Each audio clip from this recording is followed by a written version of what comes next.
નમસ્કાર મિત્રો, આજે આપણે ધોરણ 9 વિષય ગુજરાતી પાઠ 2 ચોરી અને પ્રાયશ્ચિત, જેમના લેખક છે ગાંધીજી.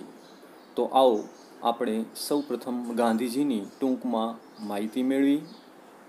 જન્મ 2 ઓક્ટોબર 1869, અવસાન 30 જાન્યુઆરી 1948. ગાંધીજીને આપણે બાપુ, રાષ્ટ્રપિતા અને મહાત્મા તરીકે પણ ઓળખીએ છીએ.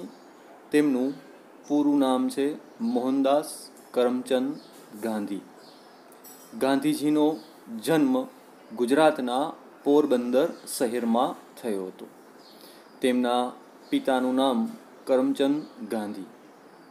તેઓ ગુજરાતના પોરબંદર રાજ્યના દિવાન હતા. માતાનું નામ પુતળીબાઈ હતું. ગાંધીજીએ પ્રારંભિક શિક્ષણ ગુજરાતના પોરબંદર અને રાજકોટ શહેરમાંથી મેળવ્યું હતું અને વધુ ઉચ્ચ અભ્યાસ માટે તેઓ ઇંગ્લેન્ડ પણ ગયા હતા. ઇંગ્લેન્ડમાંથી જ તેણે કાયદાની એટલે કે બેરિસ્ટરની ડિગ્રી પણ મેળવી હતી. દક્ષિણ આફ્રિકામાં હિન્દીઓના હકો માટે અને ભારતમાં આઝાદીનું નેતૃત્વ પણ તેમણે કર્યું હતું. દક્ષિણ આફ્રિકામાં તે સમયે રંગભેદના ચાલતા દૂષણો નાબૂદ કરવામાં પણ ગાંધીજીનો ફાળો ખૂબ મુખ્ય છે. ભારતને પણ અંગ્રેજોની ગુલામીમાંથી મુક્ત કરવા આપણા ભારતમાં જેટલા પણ આંદોલનો થયા તે ગાંધીજીના નેતૃત્વ હેઠળ જ થયા છે. તે સમયના ગાળા દરમિયાન ગાંધીજીને ઘણી વખત જેલની સજા પણ થઈ.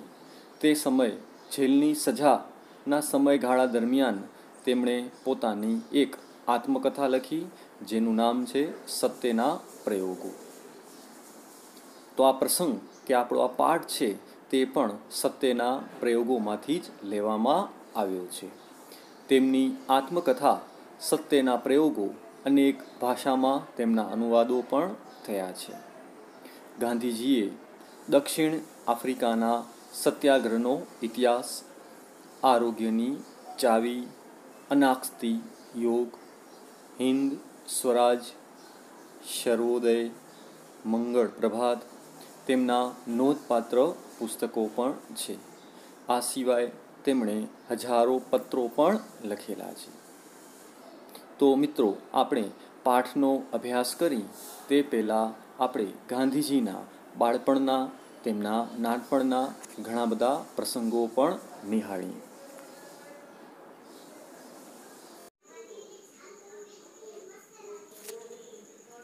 गांधी जी का बचपन।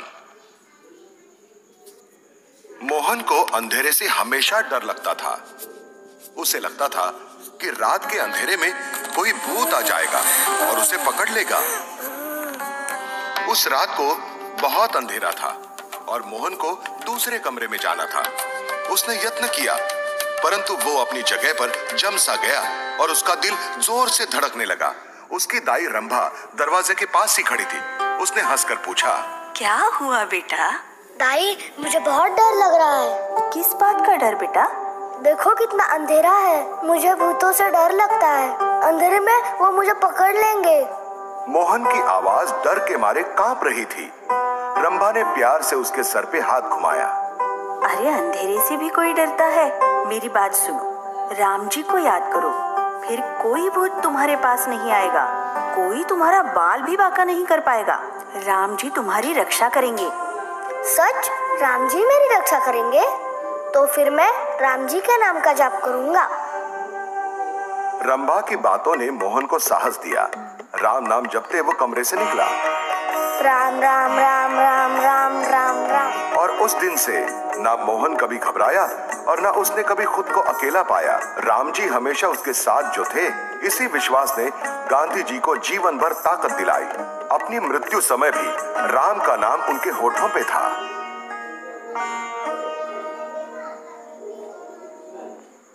चोरी और पश्चाताप। उन दिनों भारत पर अंग्रेजों की हुकूमत थी। एक दिन एक मित्र ने मोहन से कहा, क्या तुम जानते हो अंग्रेज इतने ताकतवर क्यों हैं? वो हम पर राज क्यों कर सकते हैं? नहीं तो मैं नहीं जानता। क्योंकि वो मांस खाते हैं। अगर हम भी उनकी तरह मांस खाना शुरू करें तो उनको अपने देश से बाहर निकाल सकते हैं। अच्छा, तुम सच कह रहे हो? हाँ, तुम भी खाना शुरू करो, फिर तुम्हें पता चलेगा। उसकी बातों पर मोहन को विश्वास हो गया, पर मोहन के घर में तो सभी शुद्ध शाकाहारी थे। उसने घर के बाहर मांस खाया। अपना ये राज उसने सबसे छुपा के रखा। ये सब छुपा के मैं अपने माता पिता को धोखा नहीं दे सकता। अब जिंदगी में मैं कभी मांस को स्पर्श नहीं करूंगा। अंत में उसने जीवन में कभी मांस न खाने का निश्चय किया। दोस्तों ने मोहन को धूम्रपान करना भी सिखाया। उसके लिए उसे घर से पैसे चुराने पड़ते या उधार लेना पड़ता था। जब उधार बहुत ही ज्यादा हो गया तो उसने अपने भाई का सोने का कड़ा चुरा कर बेच दिया और अपना उधार चुकाया। इससे मैं अपना सारा कर्जा चुका सकता हूँ। लेकिन जल्द ही उसका हृदय पश्चाताप से भर गया। उसने फिर कभी चोरी न करने का निश्चय किया। मैंने चोरी की है, मैंने गुनाह किया है। मुझे पिताजी को बताकर प्रायश्चित करना चाहिए। मोहन ने एक कागज पर पत्र लिखकर अपने बीमार पिता के हाथों में रख दिया और अपने गुनाह को कबूल किया। पिता ने वो कागज पढ़ा और बिना कुछ बोले एक गहरी सांस लेकर उस कागज को फाड़ दिया। मोहन को बहुत दुख हुआ। उसकी आंखों से आंसू निकल आए। सत्य की ताकत उसने देख ली। उस दिन से सत्य ही उसके जीवन का आधार बन गया।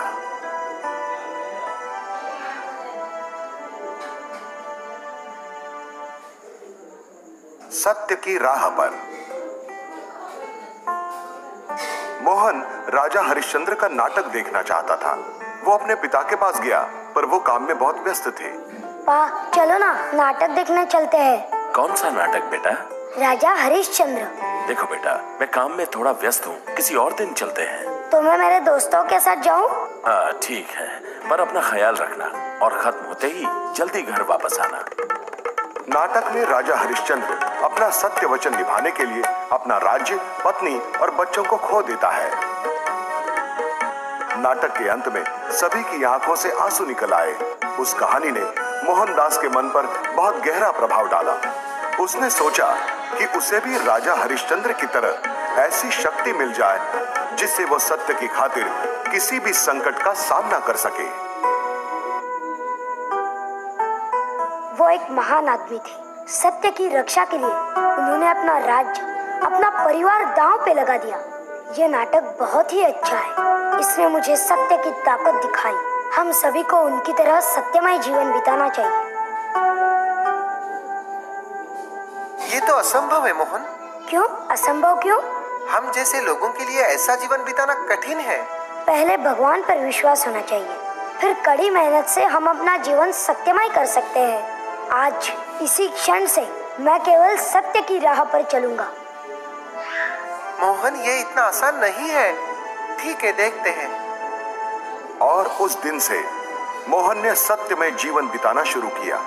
बड़ा होकर उसने अपना जीवन सत्य के लिए दांव पे लगाया। सत्य और साहस ने उसे जीवन की अत्यंत कठिन परीक्षा में विजयी बनाया, जिसे देखकर सारा संसार स्तिमित रह गया।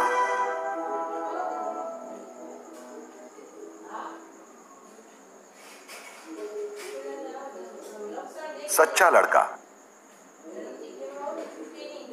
एक दिन स्कूल में अध्यापकीय परीक्षक श्री गाइड्स मोहन की कक्षा में आ गए।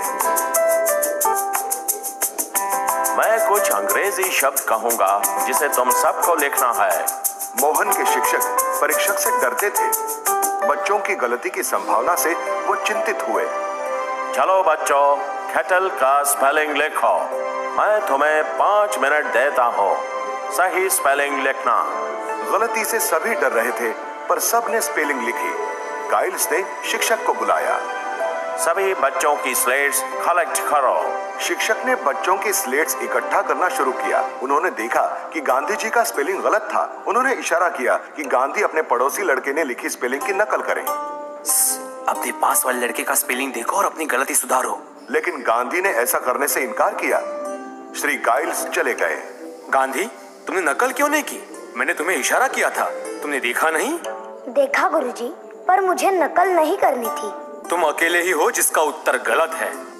जानता हूँ गुरुजी, पर मैं गलत रास्ता नहीं अपनाना चाहता।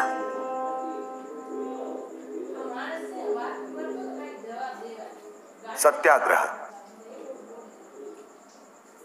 साउथ अफ्रीका में भारतीयों को शूद्र समझा जाता था तथा हीनता से देखा जाता था। उन्हें कूली बुलाया जाता था। जल्द ही गांधी जी को भी ये अनुभव सहना पड़ा। गांधी जी रेलवे के प्रथम श्रेणी से प्रिटोरिया जा रहे थे। बीच में एक यूरोपियन यात्री वहां दाखिल हुआ और उसने वहां गांधी जी को देखा। तुम यहाँ क्या कर रहे हो? चलो निकल जाओ यहाँ से। मेरे पास यहाँ का टिकट है, मैं यहाँ बैठ सकता हूँ। लेकिन यह कक्ष सिर्फ गौर के लिए है। तुम अभी यहाँ से निकलो, वरना मुझे स्टेशन मास्टर से शिकायत करनी पड़ेगी। मेरे पास इसी श्रेणी का टिकट है और मुझे यहाँ बैठने का पूरा हक है। उस आदमी ने स्टेशन मास्टर से शिकायत की। इस खुले को बाहर निकालो और तीसरे दर्जे में डालो। तुम ऐसा नहीं कर सकते, मेरे पास प्रथम श्रेणी का टिकट है। गांधी जी ने उससे बहस करने की कोशिश की, पर उनकी बात किसी ने नहीं सुनी। हे मिस्टर, तुमने सुना नहीं हमने क्या कहा? अब मुझे जबरदस्ती करनी पड़ेगी। पुलिस वाले ने गांधी जी को उनके सामान के साथ बाहर ढकेल दिया। ट्रेन चली गई। गांधी जी ने कड़ी सर्दी में रात गुजारी, लेकिन उन्होंने अपने सामान को छुआ तक नहीं। इस घटना ने उनके जीवन का रास्ता ही बदल दिया। ये तो पूरी मानवता पर अन्याय है, मैं इसका मुकाबला करूंगा। उन्होंने ऐसे अन्याय के विरुद्ध सत्य के हथियार का इस्तेमाल किया और आगे इसी हथियार को सत्याग्रह नाम दिया गया। आज्ञाकारकता। एक दिन गोपाल कृष्ण गोखले गांधी जी के आश्रम गए। आश्रम और वहां के उपक्रम देखकर वो बहुत प्रभावित हुए। जिस तरह से आप ये आश्रम चलाते हैं, मैं बहुत प्रभावित हुआ। आप इन्हें क्या उपदेश देते हैं? मैं समाज को कई अच्छे उपदेश देता हूँ। मुख्यतः बड़ों की आज्ञा का पालन, अपने कर्तव्यों के प्रति आदर और श्रद्धा। इस बात को आप इतना महत्व क्यों देते हैं? आपने श्रवण के पितृभक्ति के बारे में पढ़ा या कुछ देखा है? याद नहीं आ रहा, पर मुझे लगता है कि मैंने पढ़ा है। ये एक आज्ञाकारी लड़के की कहानी है। वो अपने अंधे माता पिता की हर आज्ञा का पालन करता था। मैंने श्रवण की पितृभक्ति का एक नाटक बचपन में पढ़ा था। अपने अंधे माता पिता के प्रति श्रवण का प्रेम और उनकी हर आज्ञा का पालन, इन्होंने मेरे मन पर गहरा प्रभाव डाला है। कैसे उसने अपने वृद्ध माता पिता के प्रेम और आज्ञा पालन के लिए हर संकट का सामना किया। मैं अपने शिष्यों को यही शिक्षा देता हूँ। ये बात उन्हें एक अच्छा इंसान बनाने में मदद करती है। सच कहा आपने। हमें हमारे बड़ों द्वारा दी गई शिक्षा का अनुकरण करना चाहिए और उन्हें अपनी अगली पीढ़ियों तक पहुंचाना चाहिए।